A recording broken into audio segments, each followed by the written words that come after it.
How did these armored knights emerge in the ancient world? The image of the medieval knight, clad head to toe in gleaming steel, charging across a battlefield, is deeply ingrained in our collective imagination. But the lineage of this iconic warrior stretches back far further than the Middle Ages, its roots entwined with the rise and fall of empires in the ancient world. We embark now on a journey to uncover the origins of one of history's most formidable fighting forces, the Cataphract, the tank of antiquity. For centuries, Rome, the undisputed master of the Mediterranean, built its military dominance on the back of disciplined infantry, legionaries organized into cohort and legion with a hammer that shattered enemy formations. Yet, even as Rome expanded its influence westward, a different kind of warfare was evolving in the east. Civilizations like Parthia, the Seleucid Empire, and later the Sasanian Persians, were crafting a new breed of warrior, the heavily armored cavalryman, a force designed to break through infantry lines and dominate open terrain. While Roman legions excelled in close-quarters combat, they found themselves increasingly vulnerable to the devastating impact of these eastern horsemen. Their reliance on light skirmishers and conventional cavalry proved insufficient against the onslaught of heavily armored warriors. The Roman legions, initially invincible, began to face their limitations. The Cataphract, whose very name derives from the Greek cataphractos, meaning covered or completely armored, wasn't a singular invention, but the culmination of centuries of development and refinement. Its origins can be traced back to the elite cavalry units of the ancient Persian empires. These early iterations likely involved partial armor, focused primarily on protecting the rider. However, with the rise of Hellenistic kingdoms following the conquest of Alexander the Great, we see a significant evolution. The Seleucid Empire, successor to Alexander in much of the East, adopted and adapted Persian military traditions. They began to equip their cavalry with more comprehensive armor, extending protection to both rider and horse. This included scale armor, lamellar armor made of overlapping plates, and even early forms of plate armor, offering significant defense against arrows, spears, and swords. The Parthians, fierce rivals of both the Seleucids and later Rome, further refined the cataphract concept. Their nomadic origins bred a deep understanding of horsemanship and archery. Combined with the adoption of superior armor technology, they developed a cataphract capable of delivering devastating charges, breaking enemy formations and disrupting supply lines. The Parthian cataphract effectiveness was dramatically displayed at the Battle of Carrhae in 53 BC, where they annihilated a Roman army commanded by Marcus Licinius Crassus. This defeat sent shockwaves through Rome and forced the empire to reconsider its reliance on infantry alone. The Sasanian Persians, who succeeded the Parthians, took the cataphract to its zenith. They perfected the design, employing elaborate and highly effective armor that protected both rider and horse from head to toe. These Sasanian cataphracts, often armed with lances, swords, and bows, became the elite shock troops of the Persian army, a terror on the battlefield. The Roman Empire, after repeated defeats at the hands of Parthian and Sasanian armies, gradually began to adopt and adapt the cataphract model. While initially hesitant to move away from its infantry-centric approach, the Romans recognized the need for a counterweight to the devastating power of Eastern cavalry. They began to recruit auxiliary units from eastern provinces, including cataphracts. Over time, Roman armorers and military thinkers began to develop their own versions of the cataphract, drawing heavily on Eastern designs. By the late Roman Empire, cataphract had become a prominent and powerful force within the Roman army, playing a crucial role in defending the frontiers against invading forces. Furthermore, the legacy of the cataphract extends far beyond the fall of Rome. The concept of the heavily armored cavalryman, perfected by the Persians and Romans, influenced the development of heavy cavalry in the Byzantine Empire and, ultimately, shaped the rise of the medieval knight in Europe. The knowledge of armor construction, riding techniques, and tactical deployment of heavily armored cavalry spread westward, influencing the development of chivalry and the feudal system. The cataphract, the tank of the ancient world, laid the foundation for the armored knights that would dominate European battlefields for centuries to come, a testament to the enduring power of military innovation and adaptation.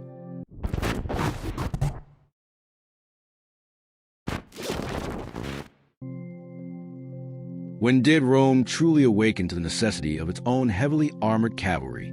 The answer is not a single date, but rather a slow, agonizing realization born from the sting of repeated defeats, a painful education etched in Roman blood upon the unforgiving battlefields of the East.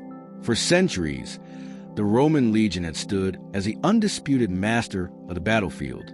Its infantry, disciplined, heavily armed, and ruthlessly efficient, had conquered kingdoms and shattered empires. But the legion's invincibility masked a critical weakness, a reliance on infantry tactics that proved increasingly vulnerable against armies dominated by mobile cavalry. The seeds of Roman vulnerability were sown long before their eventual encounter with the Parthians. Their traditional cavalry, primarily auxiliary units drawn from allied populations, served as scouts, skirmishers, and support for the infantry. They lacked the weight, armor, and striking power to directly confront enemy cavalry forces, particularly those of Eastern armies, which place a far greater emphasis on mounted warfare. These early weaknesses were often masked by superior Roman tactics and logistics, or by the inherent vulnerabilities of their opponents. However, as Rome expanded eastward, the limitations of this approach became brutally clear.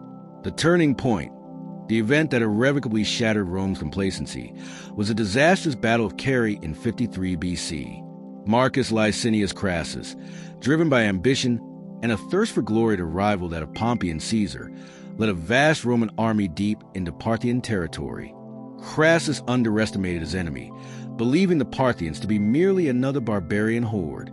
He could not have been more wrong. Contemporary accounts, particularly those of Plutarch, paint a vivid picture of the ensuing slaughter. The Parthian army, commanded by Surina, was composed primarily of horse archers and heavily armored cataphracts. The horse archers, operating with unparalleled coordination, showered the Roman legions with a relentless barrage of arrows, inflicting heavy casualties and disrupting their formations. But it was the cataphracts, the ironclad cavalry, that delivered the killing blow. These fearsome warriors, both horse and rider encased in scale armor, formed a mobile wall of iron, their long Contus lances capable of impaling multiple legionaries with single charge. The Roman infantry, accustomed to fighting static battles against other infantry formations, were utterly unprepared for the speed and ferocity of the Parthian cavalry. The Roman legions, caught in the open and unable to effectively deploy their shields against the archer fire, while simultaneously facing the relentless charges of the cataphracts, were systematically decimated. Crassus, in a desperate attempt to salvage the situation, ordered his son, Publius, to lead a counterattack with a detachment of cavalry and legionaries. But Publius's force was quickly surrounded and annihilated. Crassus himself met a gruesome end, his head reportedly used as a prop in a Parthian theatrical performance. Carrhae was more than just a defeat, it was a catastrophe. It exposed a fatal flaw in Rome's military doctrine and revealed the urgent need for a dedicated and effective cavalry force capable of challenging the Parthians and other Eastern powers. The Roman legions, once considered invincible, were now vulnerable, and the Parthians, emboldened by their victory, posed a direct threat to Roman territory. Carrhae was not an isolated incident. Subsequent encounters with Parthian, Sarmatian, and other cavalry-dominated armies further underscored Rome's vulnerability. Roman incursions into Armenia and Mesopotamia consistently met with fierce resistance, forcing Roman commanders to adapt their strategies and seek new solutions. The Roman cavalry, though gradually improving, still lacked the firepower and protection necessary to match the heavily armored cavalry of their enemies. The problem was not simply a lack of horses or riders, but fundamental deficiency in Roman military thought, a lingering attachment to infantry-centric warfare that had to be overcome. The lessons of Carrhae and the subsequent years of conflict were not lost on the Roman military establishment. Slowly, grudgingly, but inevitably, Rome began to adapt. Recognizing the effectiveness of enemy cavalry tactics and equipment, Roman commanders began to incorporate them into their own forces. This involved several key changes. First, Rome began to recruit more heavily armored cavalry units, often from among its eastern allies. These aeli sarmatarum and aeli gallorum et pannoniorum cataphractaria were composed of warriors trained in the traditions of their native lands, bringing with them their expertise in cavalry combat and their superior horses. Archaeological evidence supports this shift. Finds of scale armor, spangenhelm helmets, and long Contus lances, all characteristic of Eastern cavalry, become increasingly common in Roman military contexts. These artifacts testify to the gradual adoption of foreign weapons and equipment by Roman cavalry units. Second, Roman armorers began to develop their own versions of cataphract armor, improving upon existing designs and adapting them to Roman standards. While Roman cataphracts never fully replicated the scale and intensity of their Parthian counterparts, they nonetheless represented a significant step forward in Roman cavalry development. Depictions on Trajan's column, while somewhat idealized, offer visual evidence of Roman cavalry adopting elements of cataphract armor, including partial horse armor and heavier forms of rider protection. While less extensive than Parthian or Sarmatian armor, it represents a clear acknowledgement of its battlefield effectiveness. Finally, Roman military strategists began to reevaluate their tactical doctrines, recognizing the need to incorporate cavalry more effectively into their overall battle plans.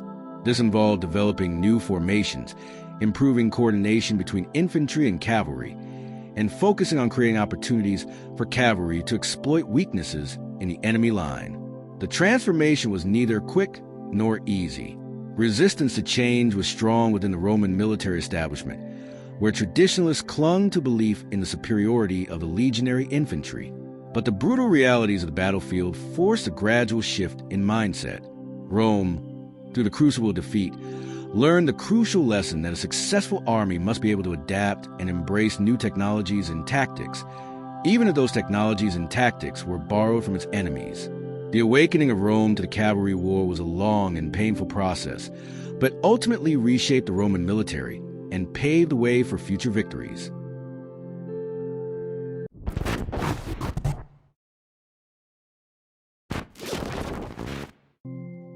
What made the Roman cataphract so formidable in combat? A terror on the battlefield capable of shattering enemy lines and turning the tide of war. The answer lies in a confluence of factors: exceptional training, unwavering discipline, and most crucially, the sheer intimidating presence of these armored behemoths, human and equine, locked in a symbiosis of devastating force. To withstand the brutal punishment of close-quarters combat and to deliver earth-shattering charges, these horsemen, and indeed their mounts, were encased in layers of heavy armor. This necessitated a significant investment in resources and posed considerable logistical challenges. The weight of the armor severely limited mobility, especially in broken terrain or hot climates. The encumbrance also reduced the horse's stamina, restricting the range and duration of engagements.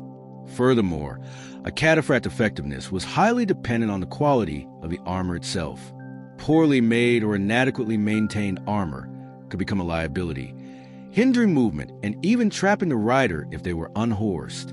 And, ironically, the very protection that the armor offered also presented vulnerability.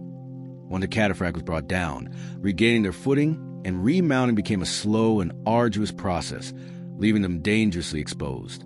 The intense heat trapped within the armor also meant that cataphracts could be at a disadvantage during prolonged engagements in hotter climates, potentially succumbing to heat stroke and exhaustion. This inherent contradiction, the need for protection versus the limitations imposed by it, shaped the Roman cataphracts' deployment and tactical role. They were not a unit suited for scouting or pursuing fleeing enemies across long distances. Their strength lay in delivering devastating blows in decisive moments, breaking enemy formations and creating opportunities for other Roman troops to exploit. The Roman adoption and adaptation of full-body armor, combined with the employment of the long lance, the contus, and the selective breeding and training of heavily armored horses, forged the cataphract into arguably Rome's ultimate shock cavalry unit. It represented a significant evolution in Roman military doctrine, a response to the increasing threats posed by heavily armored cavalry forces from the east, particularly the Sarmatians and Parthians. These formidable horsemen, shielded head to toe and wielding lances capable of piercing enemy shields and armor, proved decisive in numerous battles. The contus, significantly longer than traditional Roman spears, allowed the cataphract to engage the enemy from a safer distance, maximizing the impact of the charge and minimizing the risk of immediate counterattack. The horse itself, protected by barding, often made of scale or lamellar armor, became an extension of the rider's weapon, a powerful battering ram in its own right. However, the Cataphract's success was not solely attributable to equipment. Rigorous training was essential. Riders had to master horsemanship while encumbered by significant weight, coordinating their movements with their equally armored steeds. They needed to maintain formation during the charge, delivering a coordinated blow that maximized impact. Equally crucial was the supporting infrastructure. Skilled armorers to craft and maintain elaborate defenses, blacksmiths to shoe and care for the horses, and trainers to hone the skills of both rider and mount. Ultimately, the Roman Cataphract Legion was a symbol of Rome's adaptability and capacity for military innovation. Faced with new threats and evolving battlefield tactics, Rome did not simply maintain the status quo. It learned, adapted, and forged new weapons and strategies, exemplified by the imposing figure of the Cataphract, a testament to the enduring power of Roman military engineering and its unwavering commitment to victory.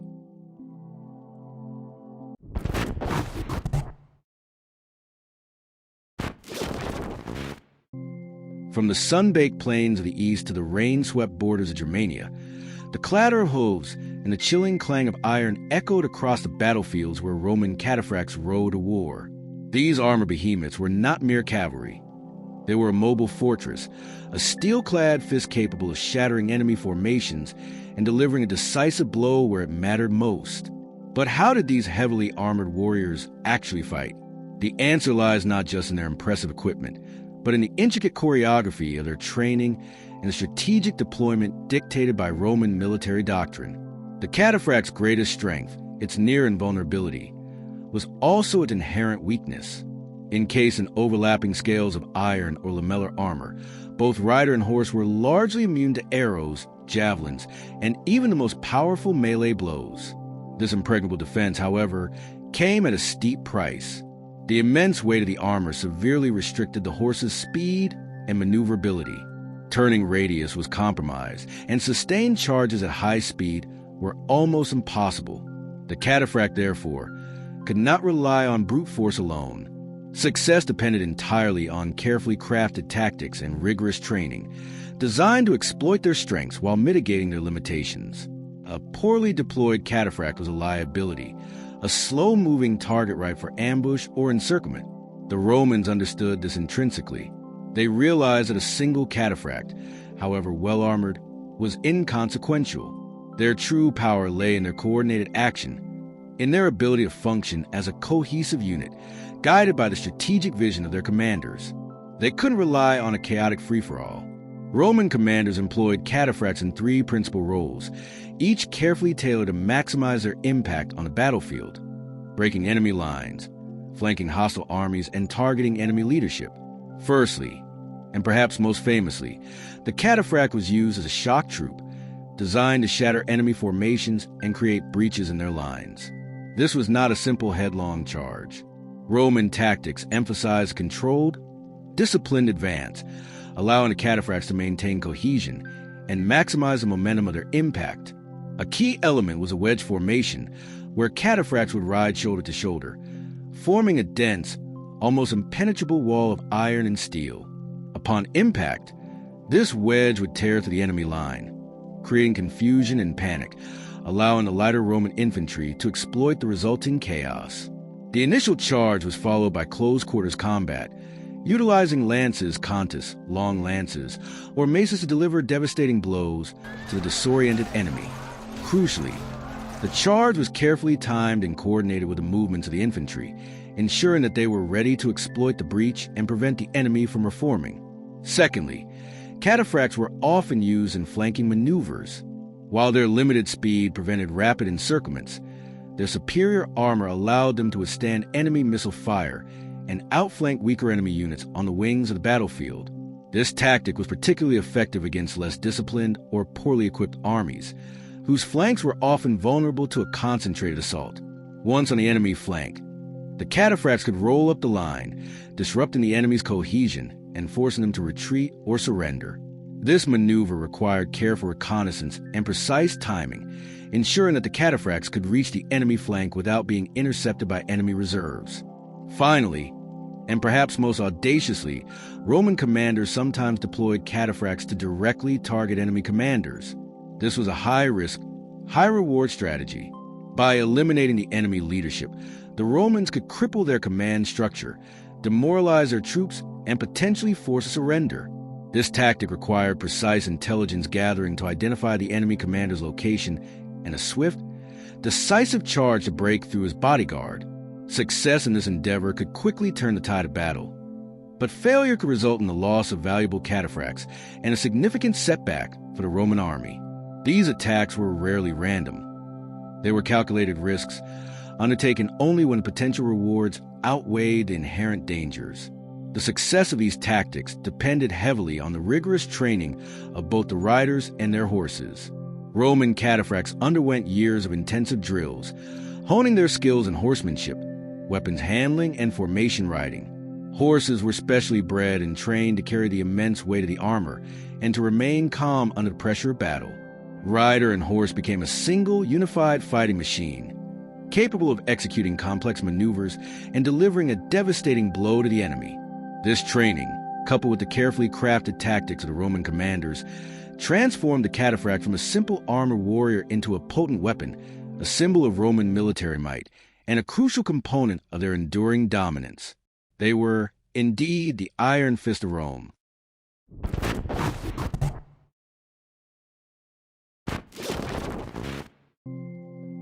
For centuries, the thunder of hooves heralded the arrival of the cataphract, the heavily armored cavalrymen that dominated the battlefields of the Roman and Sasanian empires. Their imposing presence, a fusion of man and beast clad in impenetrable steel, struck fear into the hearts of their enemies. But beyond the aura of invincibility lay a history forged in the fires of conflict, a legacy etched in victories and tempered by defeats. What, then, were the arenas in which these iron behemoths truly shone? Where did the cataphracts earn their reputation as the ultimate shock cavalry of their age? The story of the cataphract is intertwined with the ebb and flow of empires. From the sun-scorched sands of Palmyra to the rugged frontiers bordering the Goths, these armored warriors played a pivotal role in shaping the course of history. Imagine, if you will, the reign of Emperor Aurelian, a period of intense internal strife threatening to tear the Roman Empire asunder. Palmyra, under the ambitious leadership of Queen Zenobia, had declared its independence, carving out a vast territory in the east. To reclaim this rebellious province, Aurelian needed an elite force capable of breaking through the Palmyrene lines. And to the cataphracts, these units, already seasoned veterans, proved instrumental in crushing the Palmyrene army, their heavy armor deflecting arrows and spears as they shattered enemy formations. The recapture of Palmyra was not solely due to the cataphracts, but their presence undoubtedly contributed to the swift and decisive Roman victory, showcasing their prowess in siege warfare as well as open-field engagements. Later, as the Roman Empire evolved, fracturing and reforming in the West, the cataphracts faced new challenges. The incessant pressure from Germanic tribes along the Rhine and Danube demanded innovative solutions. The Goths, renowned for their ferocity and mobility, presented a particularly formidable threat. Roman armies, often lacking the cohesion and discipline of their predecessors, struggled to contain these incursions. While not always decisive, cataphracts were a vital element in confronting Gothic warbands, providing a much-needed heavy strike force to blunt enemy advances and protect vulnerable flanks. Their contribution, though often unsung in the grand narratives of imperial decline, was crucial in maintaining a semblance of order along the beleaguered borders. However, it was against the Sasanian Empire, Rome's perennial rival in the east, that the cataphracts truly proved their worth. For centuries, these two great powers clashed in a seemingly endless series of wars, each vying for dominance in the region. These conflicts demanded the best each empire could muster, and both Romans and Sasanians invested heavily in developing and deploying cataphract units. The eastern frontier became a proving ground for these armored titans, a stage for epic battles where the fate of empires hung in the balance.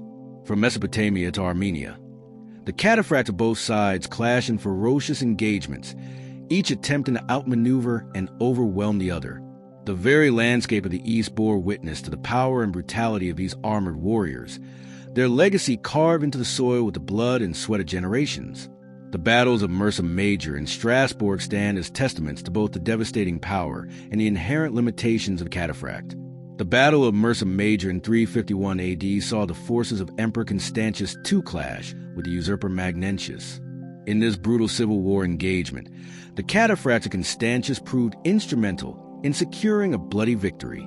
Their charge, a thunderous wave of armored horsemen, smashed through the ranks of Magnentius' infantry, inflicting heavy casualties and sowing chaos in their wake. The sheer shock value of the Cataphract charge proved decisive, breaking the enemy line and paving the way for a Roman victory. Mursa Major showcased the Cataphract's capability to deliver a crushing blow, capable of turning the tide of battle in a single, decisive charge. The Battle of Strasbourg in 357 AD, though ultimately a Roman victory, highlighted the vulnerabilities of the Cataphract when deployed unwisely.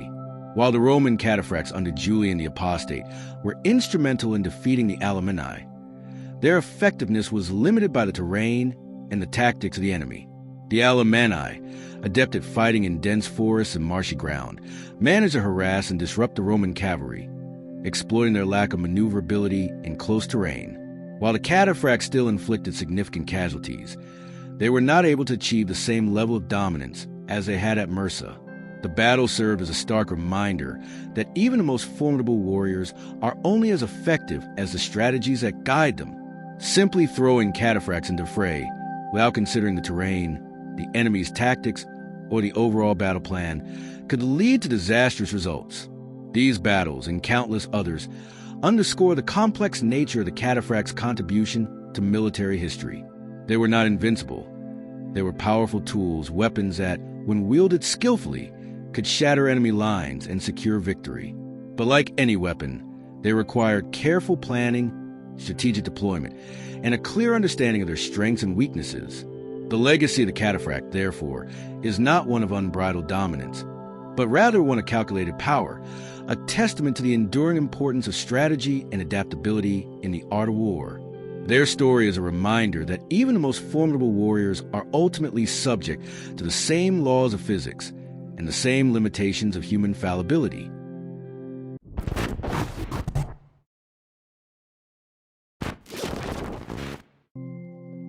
The thunder of hooves, once synonymous with the might of the Roman and Parthian empires, faded from the battlefield.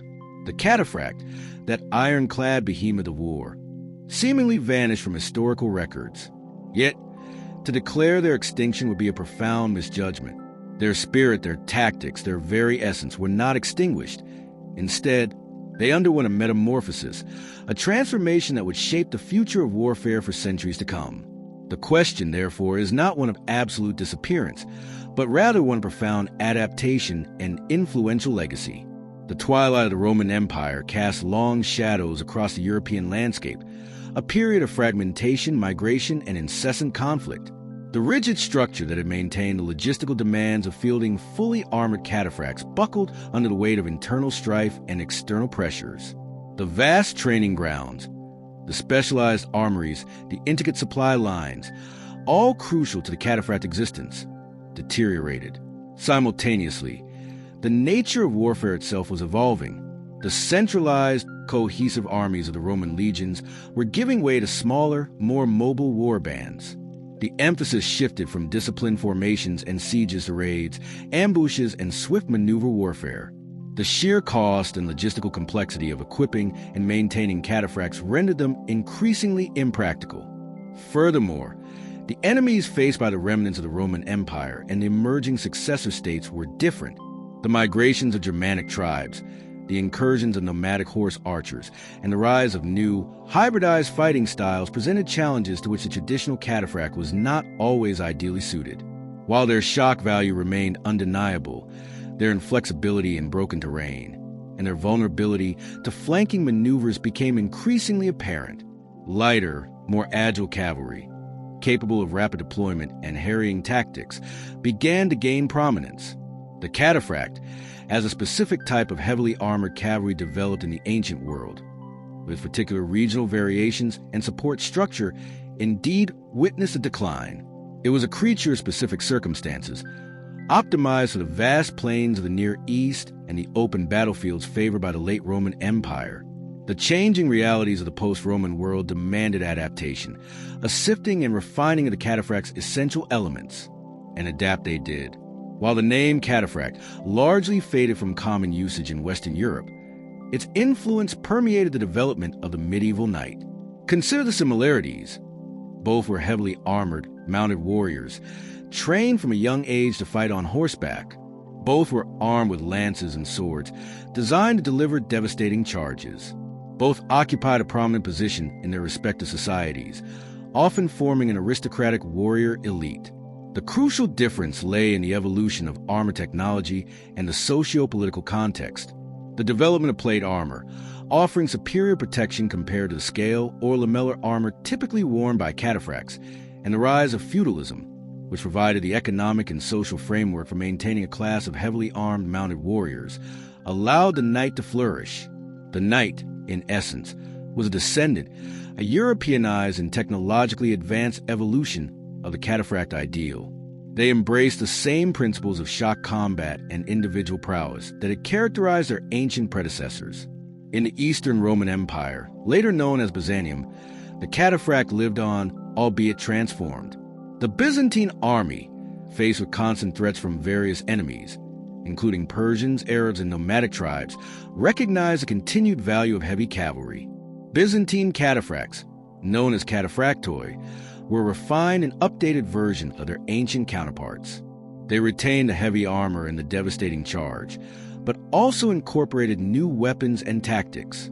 Composite bows, for example, allowed them to engage enemies at a distance, softening them up before the final charge. Furthermore, the Byzantine military manuals, meticulously documented and preserved, reveal a sophisticated understanding of combined arms tactics, with cataphracts working in concert with infantry and archers. The cataphractoi served as the backbone of the Byzantine army for centuries, playing a crucial role in defending the empire against its many foes and projecting its power across the Mediterranean world. The legacy of the cataphract, therefore, is not one of abrupt disappearance, but rather one of enduring influence. Their impact can be seen in the medieval knight, a symbol of European chivalry, and in the Byzantine cataphractoi, the guardians of the Eastern Roman Empire. They were pioneers of shock combat, innovators in armor technology, and strategic thinkers who understood the importance of heavy cavalry in warfare. Though the name cataphract may have faded, their spirit lived on, shaping the course of military history and leaving an indelible mark on the art of war.